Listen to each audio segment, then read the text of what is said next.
Bon après-midi tout le monde. Alors aujourd'hui, en fait, j'ai l'impression que ma présentation est un peu l'évolution naturelle de ce qu'on parle depuis ce matin, qui va aller chercher pas mal, en fait, de sujets qu'on a déjà couverts, mais plus appliqués pour les femmes.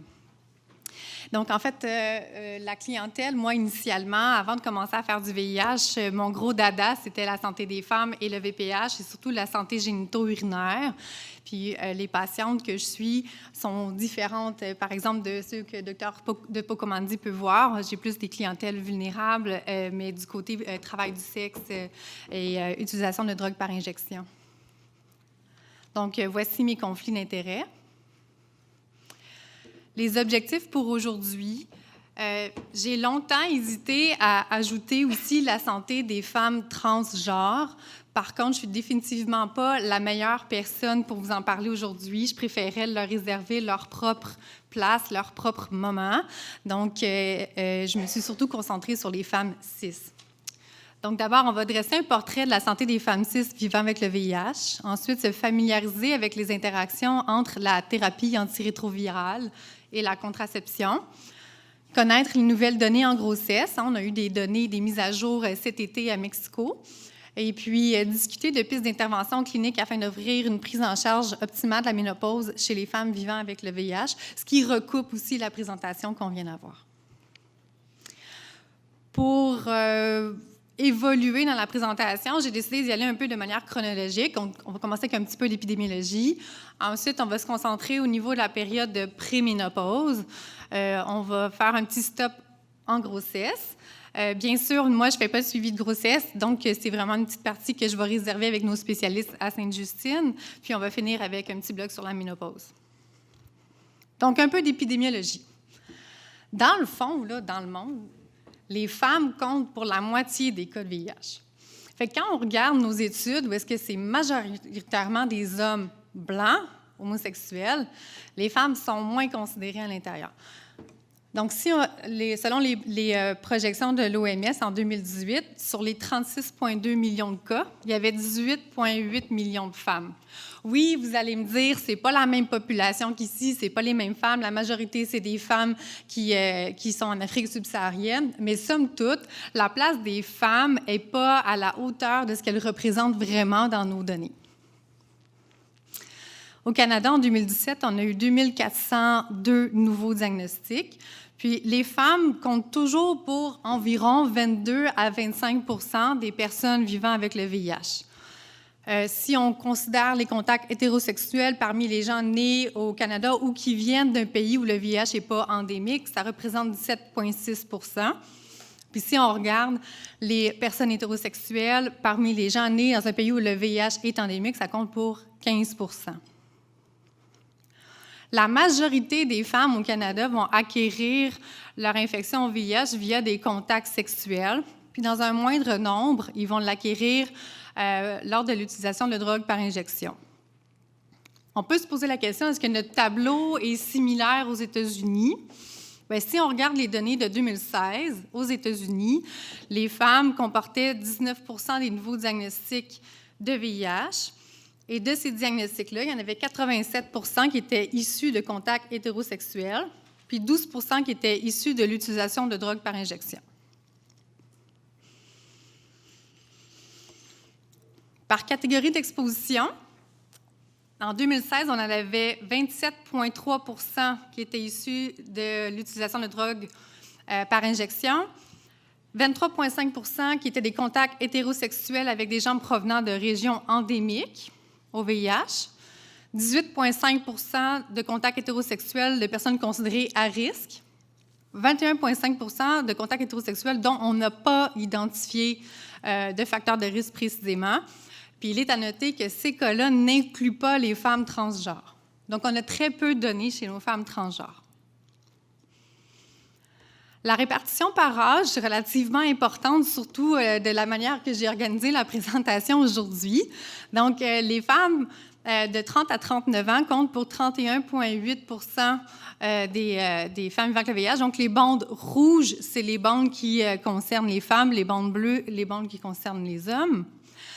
dans un contexte où la ménopause peut être un peu plus tôt chez les femmes vivant avec le VIH. Donc, si on part, mettons, dans la tranche d'âge 40 à 49 ans, si on la combine avec les femmes de 50 ans et plus, ça nous fait à peu près 40 des femmes au Canada qui sont dans une période de ménopause. Puis comme on l'expliquait un petit peu plus tôt, bien, c'est bien compliqué la ménopause pour nous. On ne sait pas trop comment la gérer, on ne sait pas trop comment se gérer.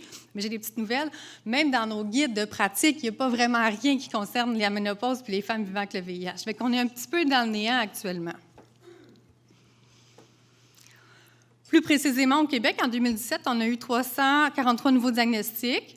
Bien sûr, le taux de nouveaux diagnostics est toujours plus élevé à Montréal. Chez les femmes, on a 1,9 par 100 000 femmes comme taux. En 2017, on a eu 80 nouveaux diagnostics qui étaient des femmes, 76,3 qui étaient des immigrantes de pays où le VIH est endémique. Et on a eu 2 cas de transmission verticale qui concernaient des femmes qui provenaient des régions endémiques dont le suivi de grossesse n'avait pas été nécessairement selon les recommandations. Bloc préménopause. Je me suis dit qu'on pouvait peut-être être accompagné d'un cas clinique tout au long de ce bloc-là. Donc, je vous ai pris une patiente classique que je vais voir dans mon bureau. On va parler de, exemple, Sarah. Sarah, elle a 29 ans. Elle vient dans notre bureau parce que c'est une travailleuse du sexe. Et puis, elle consomme activement de la cocaïne. Bien, on va lui ajouter aussi qu'elle consomme activement de l'alcool puis d'autres drogues de temps en temps. Elle n'a aucun antécédent, elle ne prend aucune médication, elle n'a aucune allergie. Elle vient nous voir pour un dépistage DSS, puis elle vient nous voir pour discuter de la contraception. Elle a revu des systèmes à se plaindre d'écoulement vaginal anormal. Étant issue du domaine génito-urinaire, la première question qui m'inquiète souvent quand je vois une travailleuse du sexe, c'est vaginose bactérienne. Ça a l'air un peu niaiseux de vous dire que c'est quelque chose qui m'inquiète principalement, mais c'est parce que la vaginose bactérienne, elle a été associée à une augmentation du risque de contracter le VIH. Fait que des fois, vous allez voir dans la littérature, on parle de dysbiose vaginale. Moi, j'utilise surtout le terme vaginose bactérienne. Dans certaines études, ça peut être jusqu'à 60 d'augmentation du risque de contracter l'infection. Donc, c'est vraiment pas banal, en fait. Il ne faut pas négliger ces infections-là chez les femmes qui sont très actives sexuellement. L'autre chose, c'est qu'un facteur de risque numéro 1 pour faire une vaginose bactérienne, c'est l'activité sexuelle. Fait que nos travailleuses du sexe sont beaucoup plus à risque que la moyenne des gens pour avoir ces infections-là. Le mécanisme qui est retenu jusqu'à maintenant, c'est dans le même concept qu'une infection à chlamydia, gonorrhée, VPH, syphilis. Il y a une augmentation de l'inflammation au niveau local, donc un appel des cellules immunitaires, puis il y a une réduction de l'intégrité de la barrière épithéliale. Donc, s'il y a un virus du VIH qui rentre là, bien, c'est beaucoup plus facile de rentrer. Puis, quand il rentre, il y a plein de cellules immunitaires qui sont offertes à lui, donc plus facile d'avoir l'infection à ce moment-là. Inversement, les femmes vivant avec les VIH vont aussi avoir plus de risques d'avoir une flore qui est altérée, pour plusieurs raisons. Diminution de l'activité bactéricide à E. coli, la diminution des lactobacilles. Donc, une flore vaginale qui est normale va avoir un bon nombre de lactobacilles. Quand on voit ça sur la lame au microscope, c'est assez en bonne quantité. Donc, eux vont avoir une réduction des lactobacilles, donc un changement de la flore, une plus grande proportion de Gardnerella, puis une plus grande activité inhibitrice contre l'herpès simplex type 2, ce qui va mener à une augmentation de l'inflammation chronique, donc plus de symptômes, plus de risques d'infection à d'autres pathogènes. On s'est longtemps posé la question à savoir, tu sais, quand on parle de PrEP chez les femmes, flore vaginale, est-ce que le fait que la flore vaginale est altérée va diminuer l'efficacité de la PrEP? Ce qu'on a comme données jusqu'à maintenant, c'est que la flore vaginale peut influencer la concentration de certains antirétroviraux, mais au niveau intravaginal. Donc, tout ce qui est anneau, comme on parlait, l'anneau d'apévirine un peu ce matin, les films, etc., s'il y a une flore vaginale qui est altérée, on peut s'attendre à avoir une variation de la concentration. Par contre, les études jusqu'à maintenant nous montrent que la PrEP, que ce soit le TDF ou le TAF de manière orale, n'a pas de diminution d'efficacité, même s'il y a présence d'une vaginose bactérienne. Donc, ça n'a pas vraiment rapport avec le sujet, mais je me suis dit que c'est quand même intéressant de vous donner ces petits inputs-là.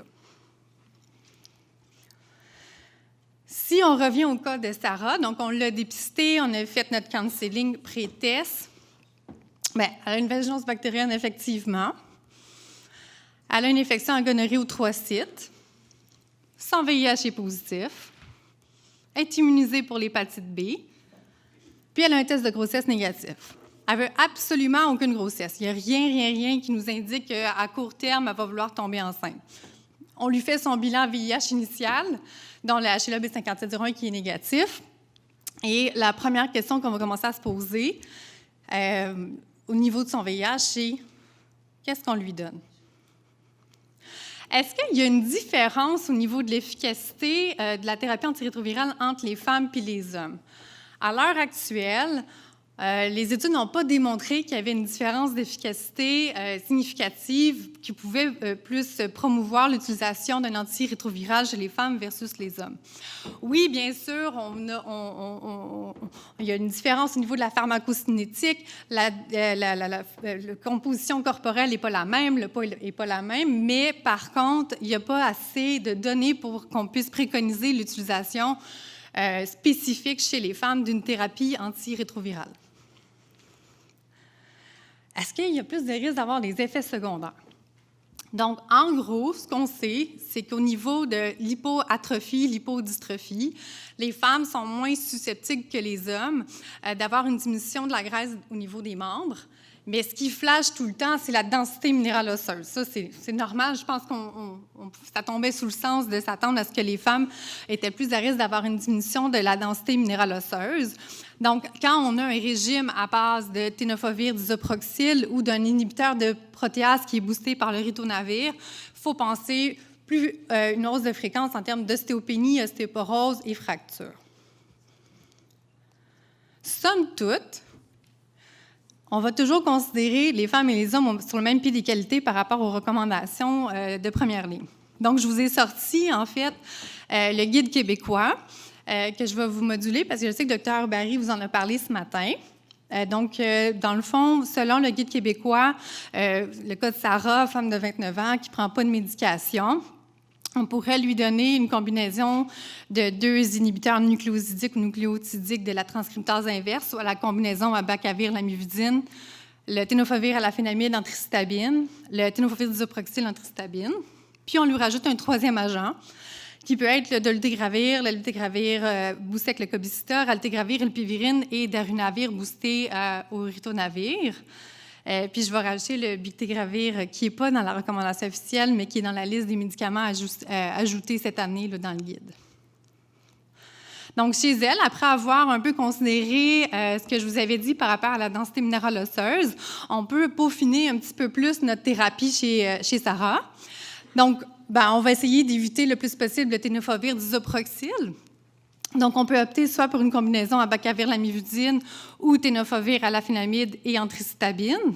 Puis, on lui rajoute un peu n'importe quel 3e agent. Par contre, vous avez remarqué qu'à ce moment-là, j'ai enlevé l'inhibiteur de protéase qui est boosté par le ritonavir pour essayer de lui garder une préservation osseuse au maximum. Puis là, je vous l'ai mis là-dessus, le bictegravir, comme une option thérapeutique. Mais avant de débuter la thérapie antirétrovirale, il faut penser à sa contraception. Donc, elle n'est pas enceinte, elle ne veut pas l'être absolument pas. Donc, il faut que je lui commence une thérapie antirétrovirale, mais il faut que je lui commence aussi en même temps une contraception. Ça a l'air lourd après ma barre, le tableau, mais une fois qu'on a compris, ça fonctionne vraiment bien. Fait que je vais passer au travers avec vous rapidement. Donc, si vous regardez à gauche de l'image, donc toutes les cases orange et jaune, tout ça, c'est des inhibiteurs de protéase qui sont boostés, que ce soit avec le ritonavir ou le cobicistor. Donc, en fait, les concentrations en éthinyl-estradiol, dans le fond, l'éthinyl-estradiol, c'est le seul estrogène qui est contenu dans nos contraceptifs oraux combinés. Ils vont être diminués s'il y a la présence d'un booster, soit le cobicistor ou le ritonavir. Et à l'inverse, au niveau des progestatifs, la majorité du temps, les concentrations vont être augmentées en présence d'un booster, que ce soit ritonavir ou cobicistor. Donc, non seulement, si on a un IP boosté, on a une diminution de l'efficacité de notre contraceptif, mais on a une augmentation des risques d'effets secondaires. Ça flash à ce moment-là pour la thromboembolie veineuse. Déjà, d'être VIH, à cause de l'inflammation chronique, ça peut augmenter le risque de thromboembolie veineuse.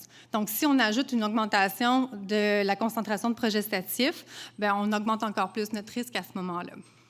Si vous voyez un petit peu plus en bas, au niveau lévonorgestrel ou médroxyprogestérone, on a une concentration qui va rester la même, que ce soit en stérilet ou en Depo-Provera. Ensuite, un peu plus vers le milieu, on a les inhibiteurs non nucléosidiques de la transcriptase inverse, donc doravirine, efavirenz, etravirine, névirapine et rilpivirine. Les plus sécuritaires dans cette classe-là seraient la rilpivirine puis la doravirine. À ce moment-là, on peut donner à peu près n'importe quel contraceptif puis ça va bien aller. Si on regarde à l'extrême droite, ce sont nos fameux backbones, donc que ce soit l'abacavir, que ce soit l'amivudine, tenofovir, antricitabine.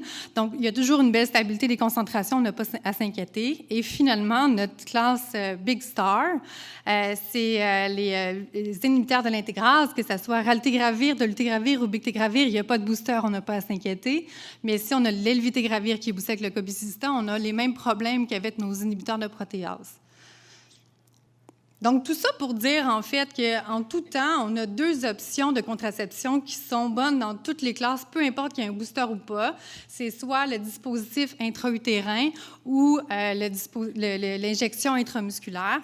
Je passe sur les méthodes de contraception qui sont non hormonales, mais bien sûr, un stérilet de cuivre serait une excellente option chez les patientes vivant avec le VIH aussi.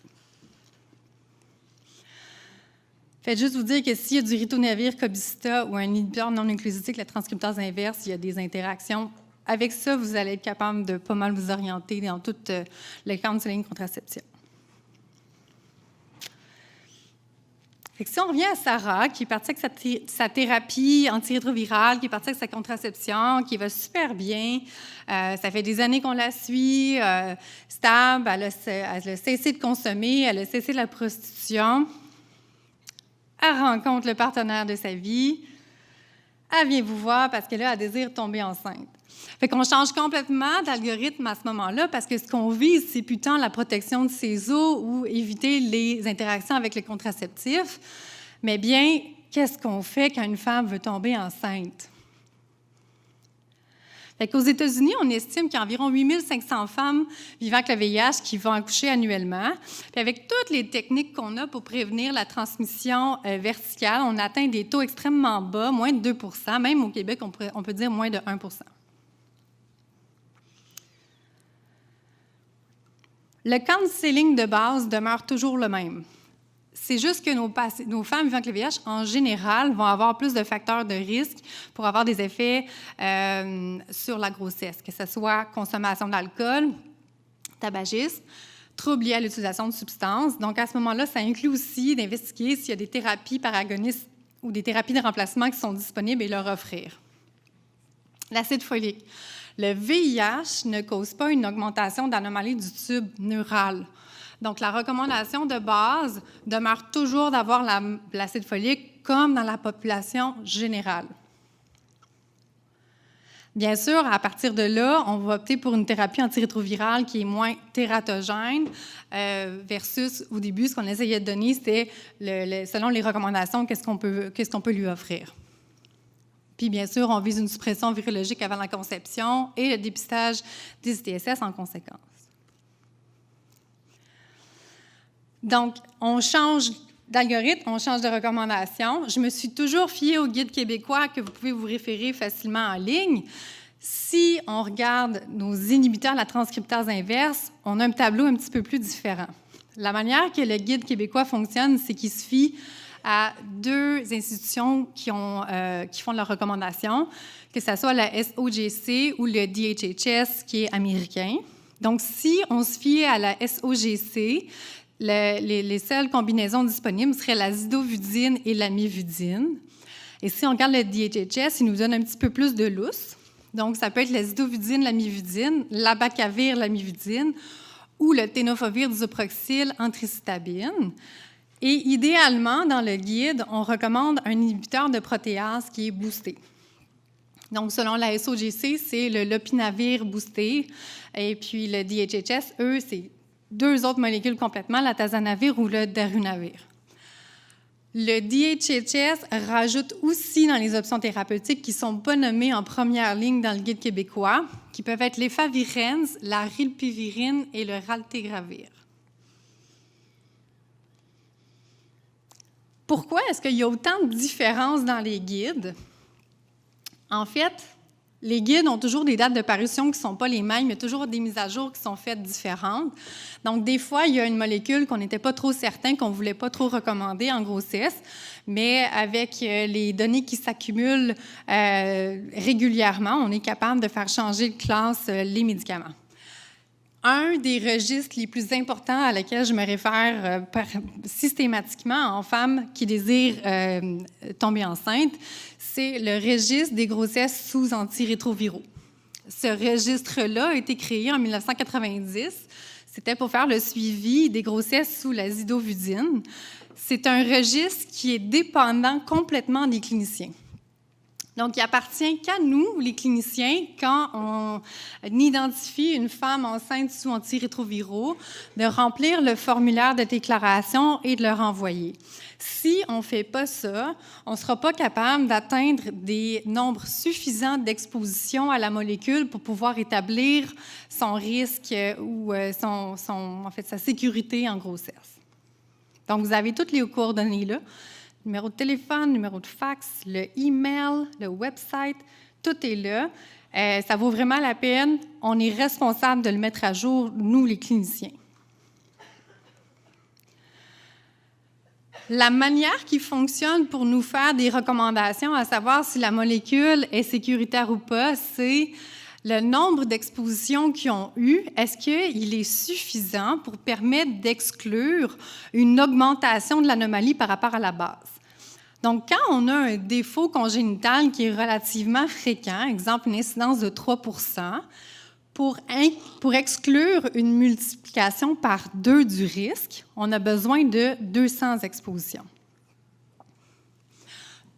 Pour vous donner une idée, là, entre augmentation de 2 ou 3, habituellement, on est relativement assez confiant qu'il n'y a pas de tératogénicité associée. Mais quand on a une anomalie congénitale qui est beaucoup plus rare, bien, on a besoin de beaucoup plus d'exposition à la molécule pour pouvoir exclure l'augmentation du risque. Donc, exemple, pour une anomalie du tube neural, bien, pour écarter une augmentation de 3 fois du risque, il nous faut 2000 expositions. Ça en fait ça, des cas rapportés au registre. C'est pour ça que le plus qu'on rapporte, le mieux que le système va se porter au niveau du registre. Donc, jusqu'à ce jour, dans le registre des grossesses sous antirétroviraux, on a quand même plusieurs molécules qu'on retrouve dans nos recommandations de première ligne, qui sont sécuritaires, qui ont permis d'exclure un risque soit 2 fois plus élevé de tératogénicité ou un risque même 1,5 fois plus élevé, dont nos fameux backbones qu'on va voir, c'est la bacavir, la mivudine, le tenofovir disoproxyl et l'antricitabine. Puis on a quelques, justement, molécules, que ce soit le raltegravir, rilpivirine ou des inhibiteurs de protéase qui sont aussi sécuritaires jusqu'à maintenant. Ce qui m'amène à vous parler de l'étude CEPAMO. Je pense que tout le monde connaît l'étude CEPAMO jusqu'à maintenant. En fait, l'étude CEPAMO se tient au Botswana. Elle a commencé en 2014. Le but était d'évaluer les résultats adverses à la naissance par statut VIH et par type d'exposition. Et à ce moment-là, au début de l'étude, les favirenz étaient la recommandation de première ligne. Par contre, entre-temps, c'est le dolutegravir qui est rentré comme première ligne de traitement chez les personnes vivant avec le VIH. Donc, initialement, ça se tenait dans 8 des plus grandes maternités du Botswana. C'était la sage-femme qui, quand elle faisait l'accouchement, faisait l'évaluation du bébé. Et puis, si elle notait une anomalie congénitale, elle demandait la permission de prendre une photo. Elle prenait une photo de l'anomalie congénitale et l'envoyait pour évaluation. Donc, c'est en mai 2018 qu'on a commencé à avoir un signal inquiétant par rapport aux dolutegravir et grossesse. Donc, il y avait remarqué à ce moment-là une augmentation de l'incidence chez les femmes qui avaient été enceintes sous dolutegravir par rapport aux femmes qui étaient VIH négatives ou aux femmes qui étaient VIH sous efavirenz. Donc, on avait un taux initial de 0,94 % chez les femmes VIH sous dolutegravir versus 0,09 % chez les femmes VIH négatives. Donc, c'est de là que venaient toutes les informations sur dolutegravir grossesse. Attendez 2 secondes, on va mettre un holà là-dessus. Il y a peut-être une association avec l'anomalie du tube neural. Depuis le 1er mai 2018, il y a eu un cas de plus d'anomalie du tube neural dans le groupe grossesse dolutegravir que je vais vous décrire un peu plus loin. Fait que, somme toute, ça a diminué de beaucoup l'incidence, ce qui demeure quand même plus élevé que chez les femmes VIH négatives, mais beaucoup moins inquiétant qu'initial. Donc, on a un taux de 0,3 % chez les femmes VIH sous dolutegravir enceintes versus 0,08 % chez les femmes VIH négatives enceintes. Juste pour information, le cas numéro 5, c'est un spin-off bifida mort-né qui était issu d'une mère âgée de 42 ans qui n'avait pas de supplémentation d'acide folique. Donc, un des gros problèmes qu'on a avec la cohorte CEPAMO, c'est qu'on ne peut pas savoir s'il y a supplémentation d'acide folique ou pas nécessairement chez toutes les femmes, puis on sait qu'il n'y a pas vraiment de politique de supplémentation d'acide folique au Botswana. Une des théories initialement qui avait été avancée, c'est est-ce que le dolutegravir empêche l'entrée intracellulaire de l'acide folique, mais pour l'instant, ça ne s'avère pas être une théorie qui s'est avérée. Il y a eu d'autres études aussi qui nous ont été présentées cet été, dont une étude du Brésil qui nous a montré qu'il n'y avait pas vu, eux, de signal entre le dolutegravir en grossesse et les anomalies du tube neural. Donc, pour clore pour l'instant le sujet entre dolutegravir et grossesse, je vais vous faire un wrap-up des différentes recommandations qu'on a jusqu'à maintenant. Si on regarde le DHHS 2018, le dolutegravir, on peut le commencer 12 semaines après la conception. Pré-conception ou dans les 12 semaines à l'intérieur, on l'évite au maximum. L'IAS 2018, on fait juste tout simplement éviter le dolutegravir s'il y a une grossesse. Fait qu'il n'y a pas la notion de 12 semaines post-conception. Le ACS, qui vient de faire sa mise à jour en octobre dernier, nous mentionne d'éviter au maximum le dolutegravir en grossesse. On peut le commencer, mais 8 semaines après avoir accouché. Puis le Guide québécois nous dit qu'il y a des données insuffisantes pour recommander le dolutegravir en grossesse. Donc, on a référé Sarah pour son suivi de grossesse. Nous, on avait fait le début, dès qu'elle est tombée enceinte, on l'a référée à nos spécialistes, puis on dit qu'on va la revoir après son accouchement. Donc, elle vient nous voir 2 mois plus tard avec un beau petit garçon qui est VIH négatif. Il n'y a pas eu de transmission verticale, c'est une bonne nouvelle. Mais qu'est-ce qu'on lui dit? Par rapport à ses suivis, on recommence le suivi comme d'habitude, donc autant que comme si elle était une adulte ou les adolescentes qui sont non enceintes. Petite question sur l'allaitement. Au Canada, actuellement, on conseille aux femmes de ne pas allaiter, même si elles ont une charge virale indétectable. Donc, toutes les données qu'on a de l'HPTN 052 ou de Partner ne peuvent pas s'appliquer dans l'allaitement. On n'a pas de données à ce niveau-là. Puis, bien sûr, ne pas prémastiquer la nourriture pour nourrir leurs enfants. Je finis rapidement avec la ménopause parce que le Dr Depokomandi l'avait déjà abordé un petit peu. Donc, comme je disais un petit peu plus tôt, on n'a pas beaucoup de données entre femmes, VIH et ménopause. C'est vraiment un gros manque, en fait, dans nos connaissances et dans nos guides de pratique. Mais grâce à certaines cohortes, certaines études, on commence à avoir de plus en plus de données chez ces femmes-là. Donc, on a la cohorte CHIWA, qu'on a abordé un petit peu plus tôt aujourd'hui. On a la Women's Interagency HIV Study, puis on a aussi l'étude PRIME au Royaume-Uni qui nous aide beaucoup à aller chercher des données. Les guides de recommandation sont extrêmement épurés en termes de ménopause. Donc, la recommandation de l'EACS, c'est de dépister les femmes pour la ménopause à partir de 40 ans, Mais il n'y a pas rien d'autre comme recommandation. Puis si on regarde les guides pratiques américains ou canadiens, il n'y a rien non plus. Ce qu'on sait, c'est que les femmes VIH ont plus à risque de ménopause précoce ou d'insuffisance ovarienne prématurée. Puis dans la cohorte canadienne, les femmes ont un âge à la ménopause 2 ans plus jeune que la population générale. Il y aurait certaines causes possibles, comme l'inflammation chronique, où il y a aussi les faibles taux de CD4 qui ont été associés avec la ménopause précoce, mais c'est encore assez balbutiement en termes d'études. Les facteurs de risque associés à la ménopause, vous les voyez, vous les connaissez. Souvent, en fait, nos femmes VIH vont en avoir beaucoup plus que dans la population générale. Puis, quand ils vont expérimenter des symptômes sévères de ménopause, il y a une relation avec la diminution de la compliance à la thérapie antirétrovirale, d'où l'importance de les dépister, de les traiter. Les risques, on en a parlé un petit peu plus tôt dans la présentation de Dr. Dopokomandi. Puis, on a aussi le guide Liverpool qui nous montre les interactions qui ressemblent sensiblement aux contraceptifs oraux.